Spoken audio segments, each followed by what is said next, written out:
In 2006, you've played the first time here at Novarock, and you've played at 2 p.m. I was wondering if you remember that show back then.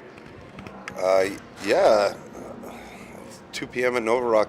What I remember most about that show was later on at the after party, one of the promoters was dancing crazy. So I do remember the day, the show a little bit, but not so much. More the atmosphere of everything. Will there ever be a worldwide revolution, and if so, how would you picture it?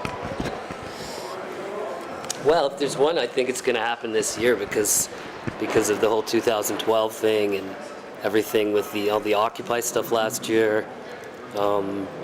It could be utter chaos, or it could be a good thing. I don't know. Well, the way things seem to be happening, especially with all the uprisings in the Middle East and all that kind of stuff, it's looking pretty ugly, right? Yeah. The people are dying and losing their lives for their causes, and so I think if there's ever a worldwide uprising, it wouldn't be a pretty thing.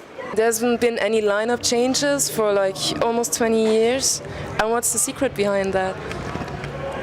I think a lot of it has to do with just respect for one another and a belief in a common goal. We respect each other as musicians and as people, and we've worked together for a long time. We really know each other really well, and we all really kind of want to make this work. So it's a friendship, and it's more like family than anything.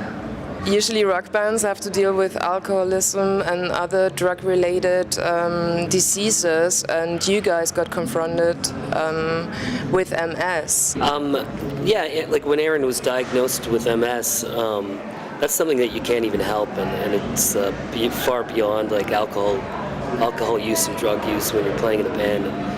It's something that we've really been proud of Aaron, of how he's dealt with it for the last 13 years now, and he's doing amazing with it so far. Yeah.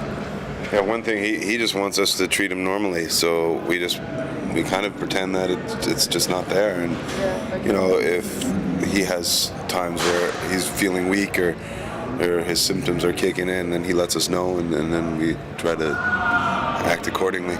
Okay. What are your thoughts on the fact that a team from LA can win the NHL? And how often do you guys get to watch like a game of the Toronto Maple Leafs? Toronto Maple Leafs that's my hockey team, and it's year after year it's disappointing, but when you've been cheering for them as long as I have, you have to stay true.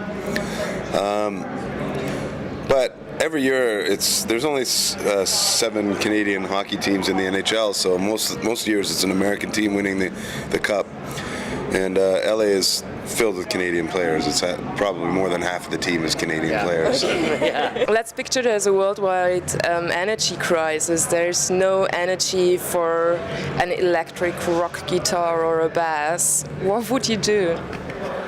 Oh man, I never thought of that. I guess we'd have to use solar power. Wow. Then we'd probably just go acoustic. John could play upright bass, and then I'd play acoustic guitar. Aaron could play some bongos. Hey, this is Ian. I'm John. And we're in the band Billy Talent, and you are watching MULATSCHAG, the only TV you'll ever need. MULATSCHAG!